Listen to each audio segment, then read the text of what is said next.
Hello student, today I am going to teach you a very important lesson of class 10th, Amanda, written by Robin Klein. In this video lecture, I am going to teach you about the poem, its theme, poetic devices, messaging. For this purpose, I have created so many slides, as you can see it. For this, with the help of these visuals, you can understand this poem easily and for a long time. And it is going to be very interesting if you stay with me. I will teach you in both Hindi and English. Now let's start this poem. Let me choose pencil.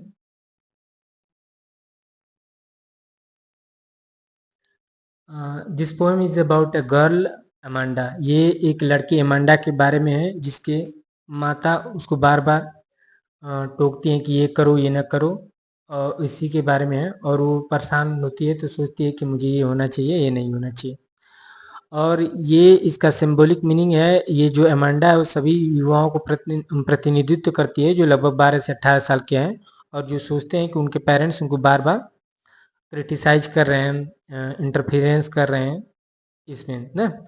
तो चलिए देखते हैं क्या है इस poem में, line by line. Don't bite your nails Amanda. इसकी mummy कह रही है. यहाँ पे मम्मी भी हो सकते हैं, पापा भी होते हैं. अगर आप कोई टीचर पढ़ा रहा है कि दोनों लोग हैं तो सही है, कोई भी है ना. मतलब मम्मी मान कर चलते हैं. इसकी पोएटेस है रॉबिन क्लीन, तो हम जान रहे हैं कि इनके मम्मी ही कह रही हैं, समझा रही हैं कैसे. Don't bite your nails Amanda. अपने नाखूनों को दांतों से मत काटो Amanda. Don't hunch your shoulders Amanda. अपने कंधों को मत झुकाओ. हंच मीन्स होता है झुकाना. अपने कंधों को मत झुकाओ अमंचा. Stop the slouching. झुकना बंद करो. And sit up straight. और सीधी बैठ जाओ अमांडा ना. उसकी मम्मी कह रहे हैं कि अपने नाखूनों को दांतों से मत काटो, अपने कंधों को मत झुकाओ और झुकना बंद करो और सीधी बैठ जाओ ना. इसे मतलब ये बार बार ये कहा जा रहा है बच्ची को, तो इरिटेट हो जा रही है. तो इरिटेट हो जा रही है तो क्या सोच रही है, ये सोच रही है कि देयर इज ए लैंग्विड. लैंग्विड मीन्स होता है कि रिलैक्स, शांत. इमराल्ड सी. इमराल्ड मीन्स होता है कि इमराल्ड सी एक पोएटिक एक्सप्रेशन है. इसका मतलब है कि हरे पन्ने जैसा ना. कह रहा एक शांत हरे पन्ने जैसा समुद्र हो. Where the soul inhabitant is me. जहाँ की सोल मन होता है एलोन, जहाँ की अकेली निवासी मैं हूँ. ए मरमेड. अकेली निवासी मैं हूँ और मैं क्या हूँ, मरमेड हूँ. मरमेड में तो जल परी.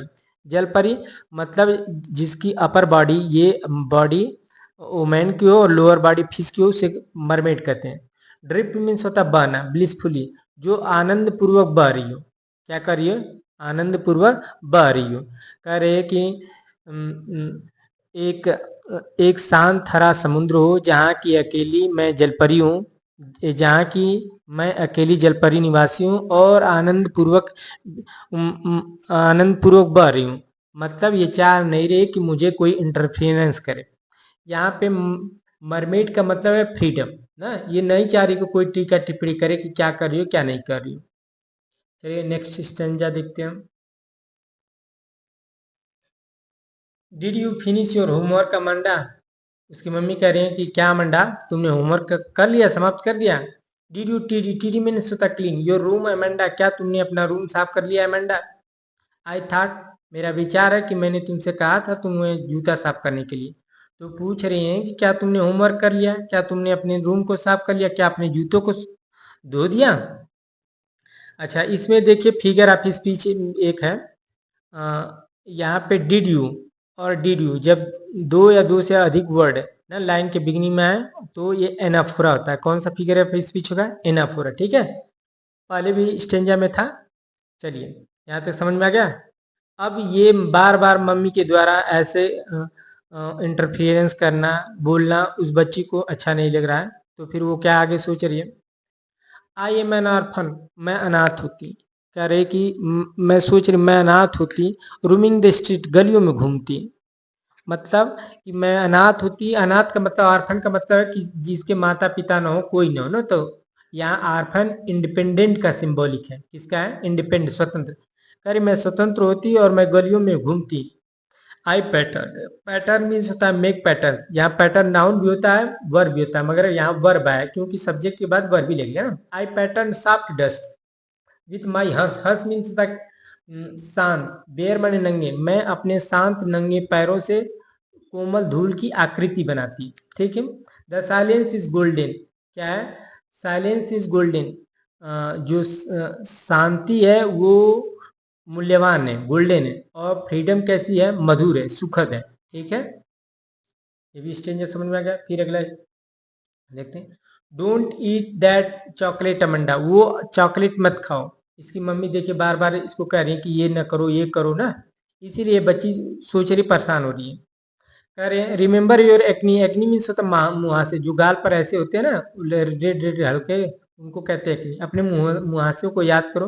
Will you please look at me, क्या तुम मेरी तरफ देखोगे, when I am speaking to you, जब मैं तुमसे बात कर रही हूँ तो मेरी तरफ देखो, कहाँ इधर उधर तुम्हारा ध्यान है। ठीक है जी, चलिए। तो जब ये सब सुन करके तो फिर ये सोच रही है, आई एम ए रंपजेल, मैं रंपजेल होती, रंपजेल ना, रंपजेल एक पात्र है, और जो कार्टून का एक पात्र 2010 में पब्लिश हुआ था। वो एक टावर में रहती है, टावर में तो होता लंबा जो घर होता है उसी टावर का, तो वहीं पे अकेले रहती है। तो कह रही है कि मैं उसी लड़की की तरह होती है, आई एम रंपजेल, मैं रंपजेल होती है। I have not a care, मुझे किसी की परवाह नहीं होती। Life in A tower, tower में जीवन इज ट्रैंक्विल, ट्रैंक्विल है, शांत है और रेयर है। कह रहा है कि जो टावर में जिंदगी है वो कैसी है, शांत है और अनोखी है। I will I will certainly never let down my bright hair, और मैं निश्चित रूप से मैंने अपने ब्राइट हेयर को नहीं गिरने दूंगी। ठीक है, मैं एक टावर में रहूंगी, और टावर की जिंदगी शांत होती है और अनोखी होती है, और मैं अपने भूरे बालों को गिरने नहीं दूंगी। फिर स्ट्रेंजर में क्या करें, stop that sulking at once, उसकी मम्मी कह रही है कि सल्क मन होता है रूठना, रूठना बंद करो ना, सल्क मन रूठना या मुंह फुलाना, कह रहे हैं रूठना बंद करो। Amanda, you are always so moody, तू हमेशा मूडी रहती हो, तू हमेशा रूठ जाती हो, ये नहीं करती हो, वो नहीं करती हो। Anyone would think that I nagged at you, कोई भी सोचेगा कि मैं तुम्हें टोका टोकी करती हूँ ना, कोई भी सोचेगा, अगर ऐसे मुंह फुला करके रूठ के बैठी रहोगी तो कोई भी सोचेगा कि मेरा टोकी, मैं तुम्हें टोका टोकी करता हूँ, मतलब मेरा क्रिटिसाइज होगा ना। ठीक है जी। तो अब इस पोएम के माध्यम से इसका वर्ड टू वर्ड हमने एक्सप्लेनेंस कर दिया। अब इसका देखते हैं सेंट्रल आइडिया। सेंट्रल आइडिया कह रहा है कि the poem Amanda by Robin Klein, Robin Klein द्वारा लिखी गई जो Amanda highlight the feeling of a girl, young girl, young girl की फीलिंग को हाईलाइट करता है। हु इज कॉन्स्टेंटली, जो लगातार instructed and criticised by her parent, जो लगातार अपने माता पिता द्वारा इंस्ट्रक्ट की जाती है, निर्देश दी जाती है कि ये करो ये नहीं करो, और उसकी आलोचना करते हैं उसके माता पिता। इससे ये जो अनुभूति है, इसकी फीलिंग है, इसी को रॉबिन क्लेन ने अपने पोएम